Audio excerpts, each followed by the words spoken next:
Well, November 5, 2024 was certainly a political earthquake heard around the United States as well as around the world. So today we're going to talk about the impacts, the implications of that election, not only in the United States, but Canada and certainly in other nations in the world. A clear path forward requires looking back and learning. Good public policy requires human connection. It's a consideration of the facts, applying common sense and innovation. It's urban, it's rural, it's real life.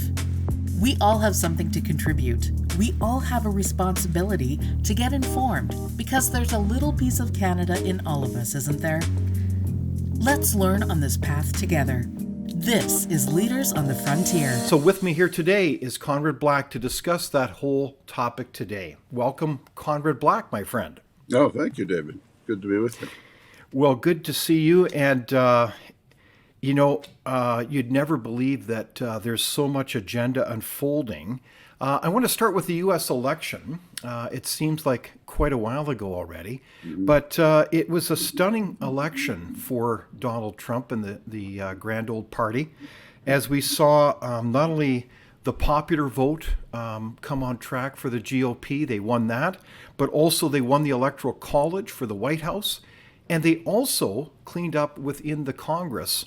They got both the House and the Senate. Were you surprised by those electoral results, Conrad?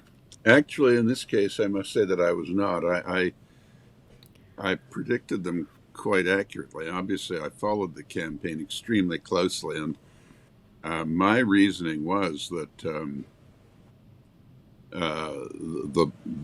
all the polls were connected to left-wing universities or media outlets and were not worthy of being trusted, except Atlas Intel, Rasmussen, and Trafalgar, and they all showed Indeed. Trump leading by 2 to 3%, which proved to be accurate. But it's still he's got a mandate. It's a clear victory, and the good news, I think, apart from the result itself, is no one seriously contests any of the voting or vote counting procedures. The Democrats tried their old tricks in the Pennsylvania Senate race with Mark Elias, trying to bring in inadmissible ballots to keep Casey in the seat, but the higher courts in Pennsylvania wouldn't hear of it.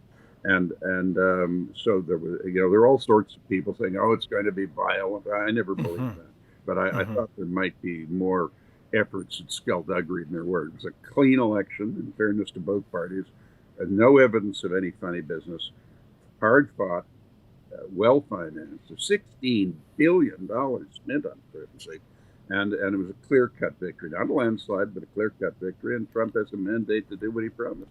Indeed. So you mentioned about mandates, and you also mentioned one of our favorite polling firms is Rasmussen. According to Rasmussen, I believe that the three big issues that carried the day for the GOP were one related to affordability or the economy. The second one was the nonsense regarding the open border. And of course, the third had to do with culture. Would you say, was that your take on why the GOP resonated so much with across the board in the election? Yes, I guess so. I know culture, we might want to give that a little definition. I mean, it wasn't people complaining that the quality of opera was declining. No, indeed. Yes. I think it was anti-woke. Comes to mind.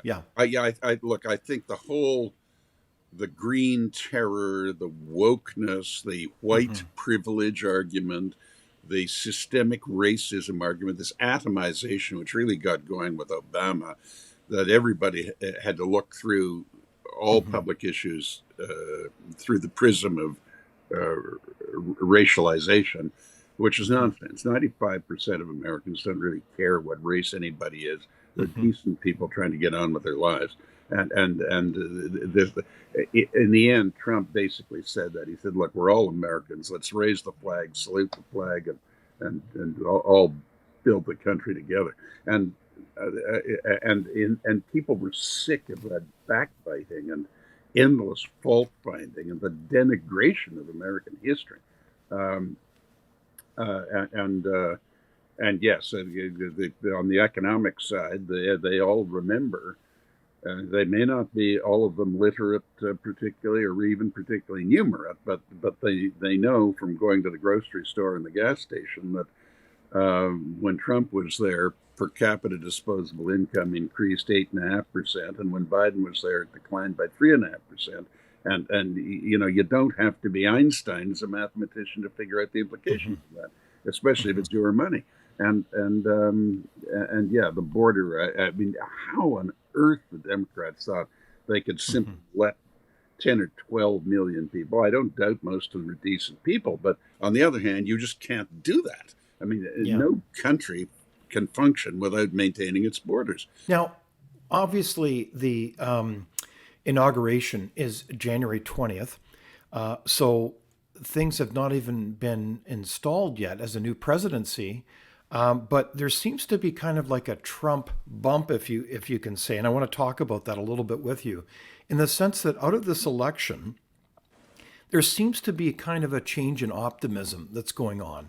I've noticed the recent survey. I think the New York Fed survey just showed a record high of small business optimism since what is it, 2021.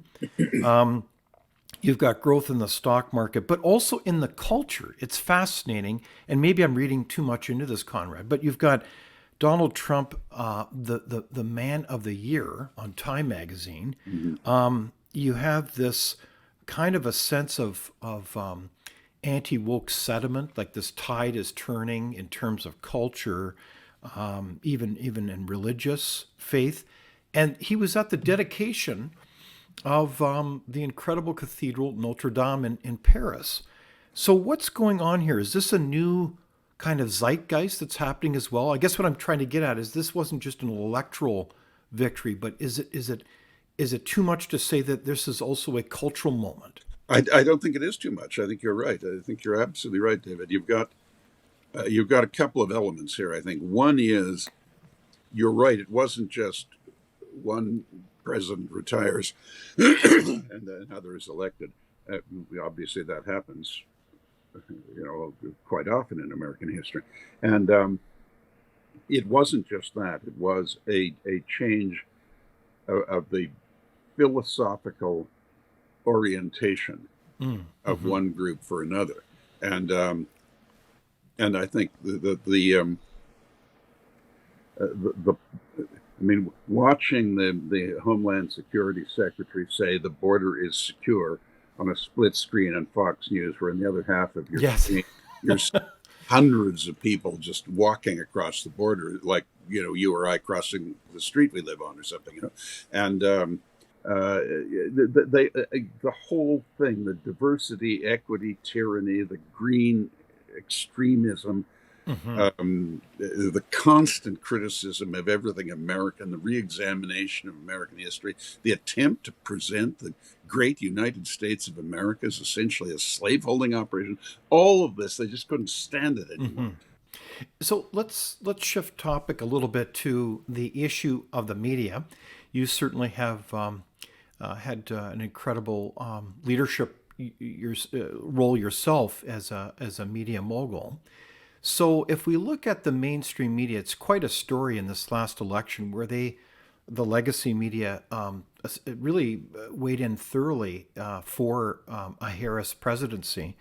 And it seems to me that are they in a crisis now when it comes to credibility?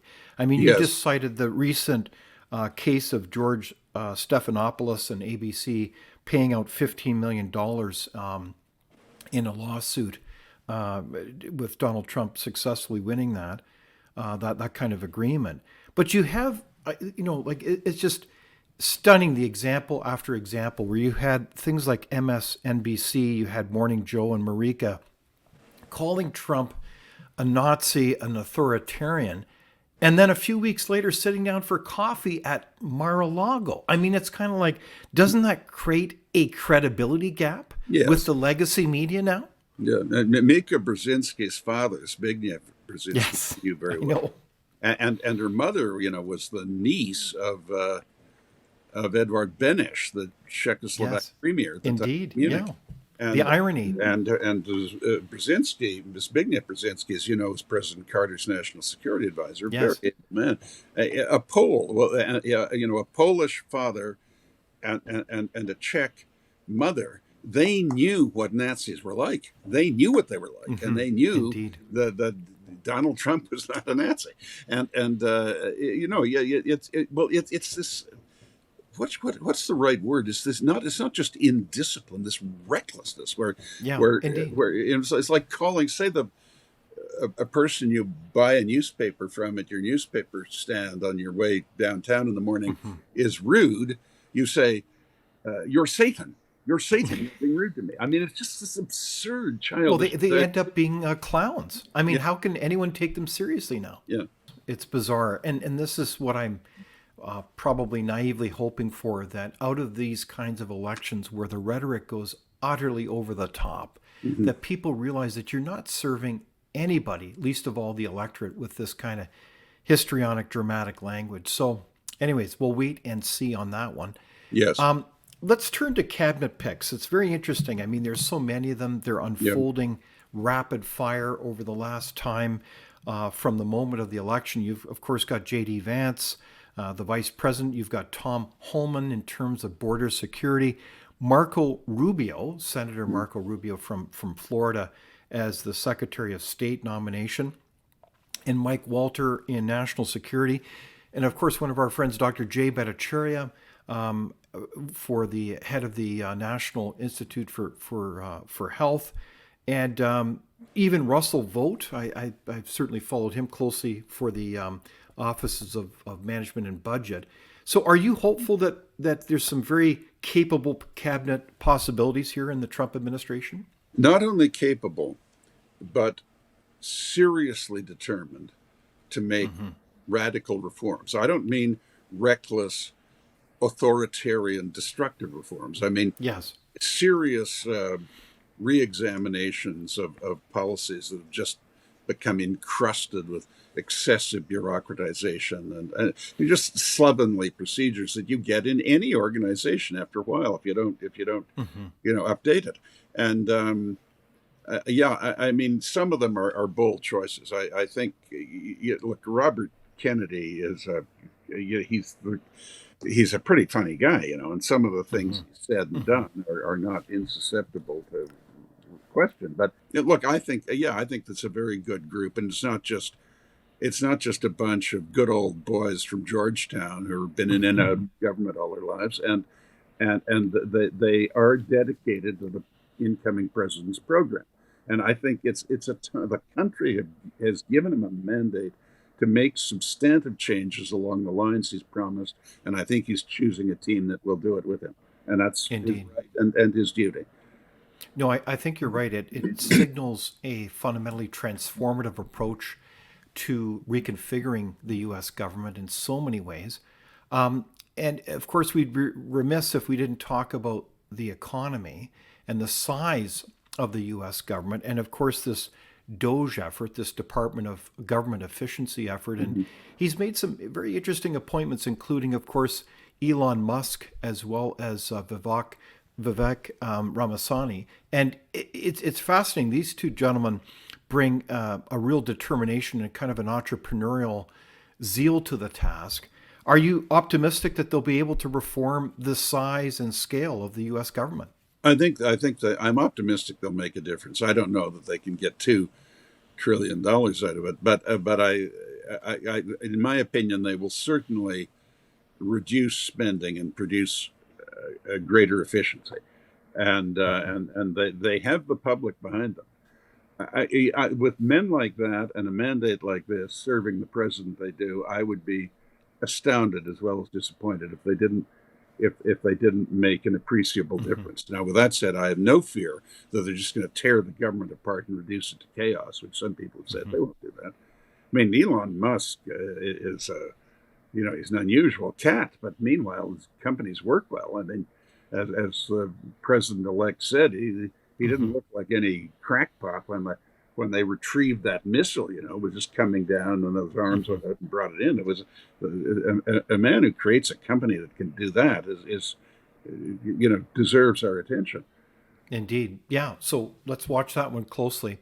Another one I'm very intrigued about, Conrad, and we've certainly talked about this over the years, is the whole phenomenon of state sponsored censorship within the media through big tech. And it's interesting that Brendan Carr, I think, is to head up the proposed candidate for the Federal Communications Commission. And I think there's a real effort now to look closely at how they get rid of this nonsense of censorship with the usual suspects from Google and Facebook and Apple, and really looking at the media. Are you hopeful that will turn that around and will get rid of the big tech censorship cartel?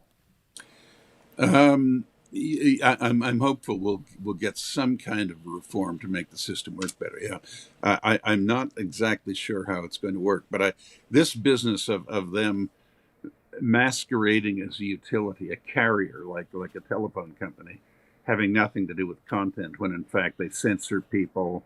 Uh, Hmm. Literally, they purported to ban President Trump for life, if you recall, a few years ago. Hmm. I mean, we just can't have that. I mean, that runs that's thoroughly contrary to the First Amendment to the Constitution, with Indeed. freedom of Yes. expression for everybody. So yeah, I think there'll be progress, but again, you've got to approach that sort of thing carefully. It's really quite remarkable. So, turning the attention to the world stage, we know that there's a new sheriff in town. There's another set of foreign policy priorities. Um, we've obviously got a lot of attention on Trump's picture of the Communist Party of China, as well as, of course, Russia and Iran.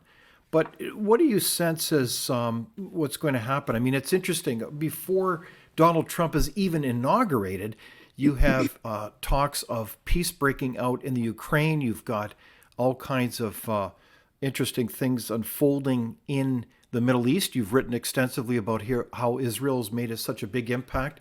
What do you expect differently under a foreign policy led by Donald Trump? Well, first of all, on the two wars that are now going um, on Ukraine, I think the Biden administration deserves some credit for supporting the Ukrainians. And I'm not one of these, like many good friends of mine in the Republican Party, like Laura Ingraham, and well, I don't know him, the incoming vice president. Like I've never met him, so I'm not claiming intimacy with him. But they, in my opinion, underestimate the dangers of a Russian success in Ukraine. We cannot have Russia reabsorbing Ukraine. If we do, the Western alliance will look like a paper tiger, and we'll get back to all that business about the West's in decline. They have no backbone, they have no courage, and so forth. Hmm. I think Trump is going to advise the Iranian government through whatever the channels he uses on Inauguration Day that if they don't stand down that nuclear program, it will be taken down militarily. And if they don't assure the release of the hostages, terrible things are going to happen to them right away. And in that sense, it is a little like President Reagan coming in, and we will, I suppose, eventually know exactly what he said that caused the hostages to be released as he was giving his inaugural address. And I think that's so. I think we're going to get a lot of progress in both those things very soon. We shouldn't forget that the Ukrainians have put up a heroic fight against a much larger country, and the Israelis have done a masterly job in the front lines against terrorism. Well, it's truly remarkable what's unfolding the last several weeks in all these theaters. So it'll be fascinating to see what a Trump administration does further as they're actually in office. Hmm. Okay, so turning to the bilateral relationship between Canada and the United States, you know so well we've talked extensively about the state of this country. Our great nation continues to be suffering from declines in productivity and standard of living. It almost Flights seems to like every boom. Pardon me? Flights of capital. More money leaves Canada than comes into it every year. Indeed, flights of capital as more money continues to leave this country, which is a seminal barometer around our future And a prosperity. shocking statement about our competitiveness as a place to invest. Indeed. And so this is the punchline, is that as we look at the future of Canada, if we've already had this massive outflow of capital out of this country, because that's going to predict the future earnings and prosperity of this country, Yes. we have an incoming administration that has an aggressive economic plan, from soup to nuts, like no tax on tips, Yeah. to no tax on overtime, to a lowering of capital gains, Yes. to energy independence. The lower I mean, it corporate goes tax. lower corporate taxes. Is Canada going to be left in the dust, Conrad, when we look to the future, as we're behind our major trading partner who also wants to turn around, who wants to look at a 25% tariff increase? Look, I think we're under some pressure, but we certainly have the means to respond to it. This is a rich country with envied by the world, including the United States, by the resources we have. We have absolutely everything here except some types of tropical fruit. We have agriculture, forest products of all kinds, base metals, Everything. precious metals, everything in energy, all of it. And and we've been ashamed of our resources. We became self-conscious about being hewers of wood and drawers of water, Hmm. and got this brilliant idea that we'd run a service economy, oblivious to the fact that countries like India could do the same thing at a fraction of our cost. Hmm. So it was a bad strategy. What we should do is export everything we have that people want, which is all our resources, one kind or another, and profit from that and create circumstances that attract international investors, Hmm. as well as the retention of capital generated by Canadians in Canada, much of which leaves the country. Because I mean, Canadians would rather invest outside Canada than in it. That's where we are now, and we should. If we do that, we'll be fine. And as for the American tariffs, look, that was Trump's opening cannon. I mean, he's a poker player, but basically it's a non sequitur. His chief complaint is our not our allowing undesirables to leave Canada and go to the U.S. We're not East Germany. We don't put up a wall to keep people in Hmm. Canada, Hmm. and it is really up to every country to to patrol and control its own borders. It's not up to us to do it for the Americans. And the real problem he's got is the failure of his predecessor to prevent millions of people crossing the southern border without any documentation. So, I mean, if it is true, as he says, that we're lax about letting nasty people into our country, some of whom then go on to the U.S., we should certainly straighten that out, and that's not Hmm. expensive to do. Yeah. So as we're kind of near the end of Yeah. our far-reaching discussion here, Conrad, but it strikes me that is this potentially a seminal moment in Canada's history where I think we so. can either continue to suffer a kind of a muddled decline as we screw up every policy file, or we can have a renewal, frankly, of leadership in these policy areas and renew our country. And it could turn on a dime. We could get a 180-degree turn in 6 months. I mean, all you need to do is what we just said: is change tax policy, change the orientation from a great hesitancy to compromise Mother Earth by extracting resources to a rational exploitation of resources and a sale of them as required to countries wishing them, and build prosperity and increasing Indeed. prosperity and the incentive system into our economic model.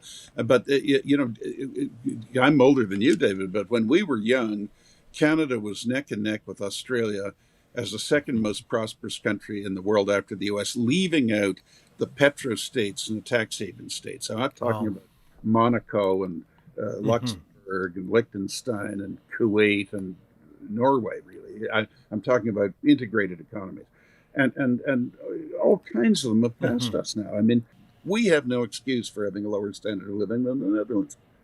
I think you're absolutely right. I mean, it's interesting. Our friend Jordan Peterson, as Yeah. you know, Yes. has decided to move from this great country, Canada, to the United States.